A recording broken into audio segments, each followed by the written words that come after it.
Hi, and welcome back to Catastrophic Comeback. I want to talk to you for a few minutes about my three takeaways from my conversation with the Malsons. If you'll recall, the Malsons lost an adult son in an accident, and they talked about what that was like and how they dealt with it, and uh, and what it meant to their family, and how they have tried to process it and recover from it.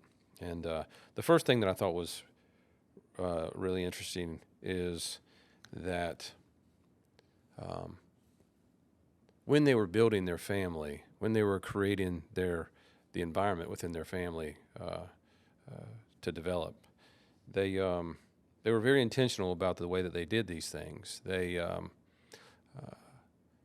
intentionally wanted to be kind of the house where all the kids got together.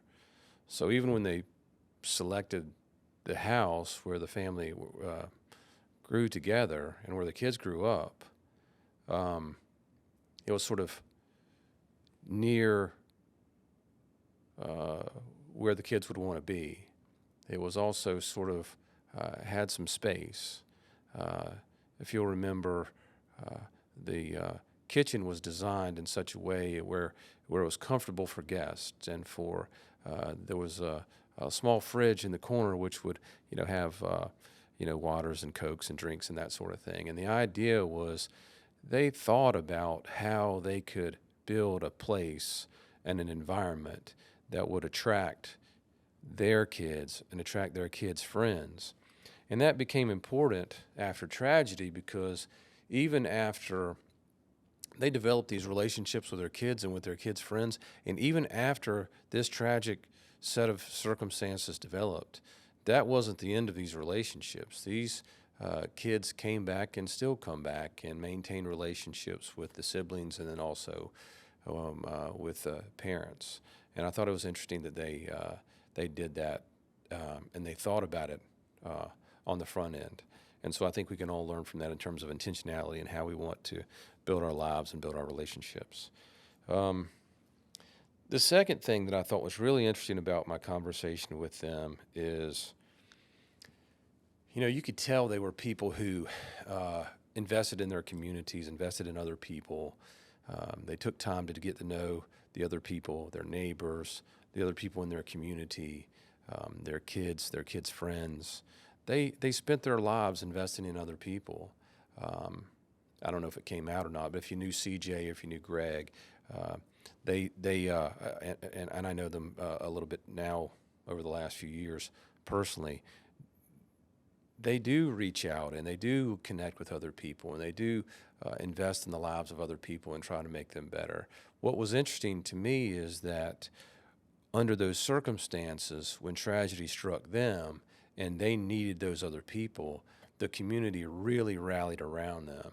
And so you had uh, lots and lots and lots of people trying to help and trying to find ways to help, whether it was, here you can use my place, here you can use my equipment, my facilities, my vehicles. Here you can, I'll help you. I'll bring you food. I'll bring you um, help. I'll bring you assistance. And I thought that was really interesting, and it shows just how important and impactful community can be when we invest in it, when people turn around and invest back in us. And I thought that was really interesting. The uh, the other thing that I thought was interesting, the third thing that I thought was really interesting about there's so many things, but the third thing that really stood out to me was in their description of grief, and then because that's something that I think can be beneficial to anybody who's going through this. Um, and so, for example, so this past week I had my two oldest kids went off to school for the first time, um, and so all they're doing is going to college, So they were in the house every day and slept under the roof every night, and we're close, and we've done everything together since they were kids. I mean, they have normal social lives and all that, but it was really hard for me to see them go to school. I know that's an end of an era, and I know that's our lives will be different. From, instead of being the place where they sleep and put their heads every night, that it'll be the place they come back to for Christmas or Thanksgiving or maybe summer break. And that was difficult to me. I could not help thinking during this past weekend, just how just excruciating this must be for CJ and for Greg and for other people who have lost people they love. Not just they moved away to college, but they're just gone, you know. And so I thought about that continuously this past weekend and how grateful I was that that wasn't the case for me. But it struck me that her description of grief, and that it was not linear. It's not a situation where every day you get a little bit better than the day before. That's what we would all think, right? When time heals all wounds is what we've been told. And so the idea that if I can just make it till tomorrow, and then if I can just make it till the next day, and then if I can just make it to the next day.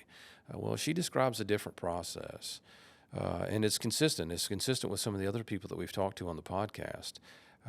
It is not a linear process. You might get better, and then get better, and then get better, and then the next day be struck with it and can't get out of bed, you know, and it's not something that is necessarily predictable, and there's not a formula.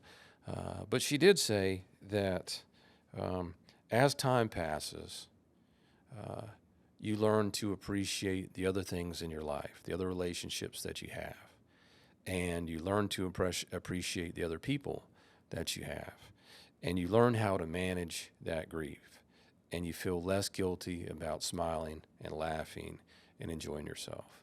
And so I think that brings us back to the same place, that it's important to find a way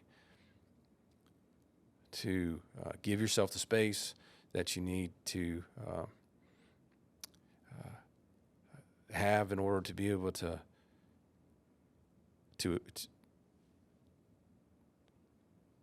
accept the reality of the new situation, the new normal, and then give yourself the space that you need in order to make steps towards recovering, and then understand that it might be 2 steps forward, 1 step back, 2 steps forward, 4 steps back, 2 steps forward. But I think the important thing is that you continue to try to do the things that you need to do to have a good life and to enjoy the relationships and the people that you have around you.